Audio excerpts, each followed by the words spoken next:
বাদল ভাই আপনার কথার মধ্যেই কিন্তু সমস্ত কথা চলে এসেছে। আমরা সৈয়দপুরবাসী হিসাবে শুধু এটুকু চাই, সংবাদপত্রকে আমরা বলতাম সমাজের দর্পণ, আর ইলেকট্রনিক্স মিডিয়া আজকে বাংলাদেশে প্রায় 40টা মিডিয়া, এবং ইলেকট্রনিক্স মিডিয়ার একটাই হলো ভালো দিকটা হলো যে সঙ্গে সঙ্গে রিঅ্যাকশনটা পাওয়া যায়, আর স্থানীয় চ্যানেলে তো সঙ্গে সঙ্গে পাওয়া যায়। একটা নিউজ লাইভ হচ্ছে, সঙ্গে সঙ্গে এটা কি মতামত দর্শক কিন্তু পক্ষে বিপক্ষে সঙ্গে সঙ্গে কিন্তু মতামত দিয়ে দেন। শুধু এটুকু বলতে চাই, কোন রাজনৈতিক দলের রেজু ভিত্তি করা দরকার নেই। পরিষ্কার কথা বাদল ভাই, নিরপেক্ষ দৃষ্টিকোণ থেকে সৈয়দপুরের সমস্যা তুলতে হবে এবং সমাধানের দিক নির্দেশনা আপনাদেরকেই দিতে হবে। আজকে স্থানীয় চ্যানেল হওয়ার পর কিছু বিড়ম্বনার শিকার আমরা হয়েছি।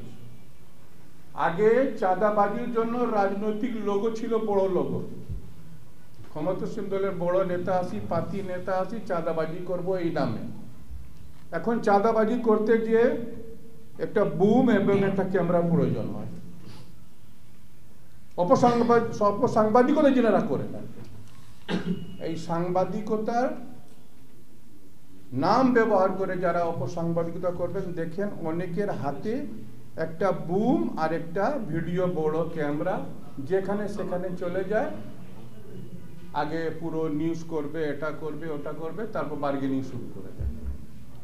আমি আপনার কাছে বিনয়ের সঙ্গে জানতে চাই, আপনাদের কাছে যারা এই লাইনে আছে, এটার জন্য তো ন্যূনতম একটা নীতিমালা আছে, তথ্য মন্ত্রণালয় হোক বা তথ্য প্রযুক্তি মন্ত্রণালয়,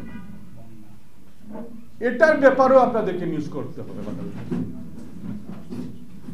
এই যারা বুম নিয়ে আর এই যে ক্যামেরা নিয়ে সৈয়দপুরবাসীকে যে বিড়ম্বনার শিকার করে বিভিন্ন কারণে, তাদের বিরুদ্ধেও এপিএন কে সোচ্চার হওয়ার জন্য সৈয়দপুরের নাগরিক হিসাবে আমার দাবি,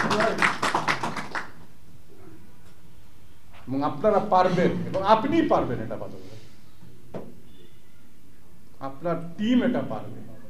আরেকটি কথা বলেছেন, কিছু পরামর্শ বলতে এটাই বলবো যে বিভিন্নভাবে আমাদের যে জাতীয় চ্যানেলগুলোতে যে টকশো হয়, সেই টকশো আপনারা চালু করেন, স্টুডিওতেও করেন। যদি কেউ স্টুডিও উপস্থিত না হতে পারে, তার লাইভ টকশোতে ওনাকে অন্তর্ভুক্ত করেন। অনেকে হয়তো আপনাদের স্টুডিওতে আসতে পারবেন না, যেখানে থাকবেন সেখান থেকে লাইভ এই প্রযুক্তি ব্যবহার করে শুধু রাজনীতিবিদ না, শুধু নির্বাচন না, সৈয়দপুরের সমসাময়িক সমস্যার বিভিন্ন ব্যাপারে, ব্যবসার উপর, শিক্ষার উপর, ধর্মের উপর, সংস্কৃতির উপর, সৈয়দপুরের সম্ভাবনা, সৈয়দপুরের কি করতে হবে, এই ব্যাপারে আপনারা ধারাবাহিক টকশো একটা অনুষ্ঠান আপনারা করেন, এই উদ্যত্ত আহ্বান রেখে। এবং এপিএন এর ব্যাপারে সৈয়দপুরের নাগরিক হিসাবে এবং দলগত হিসাবে আমাদের নিরপেক্ষ থেকে আপনাকে, আপনার পুরো টিমকে আমরা আশ্বস্ত করতে চাই, আমরা আপনাদের উপর রাজনৈতিক কোনো চাপের কারণ হব না। আলহামদুলিল্লাহ,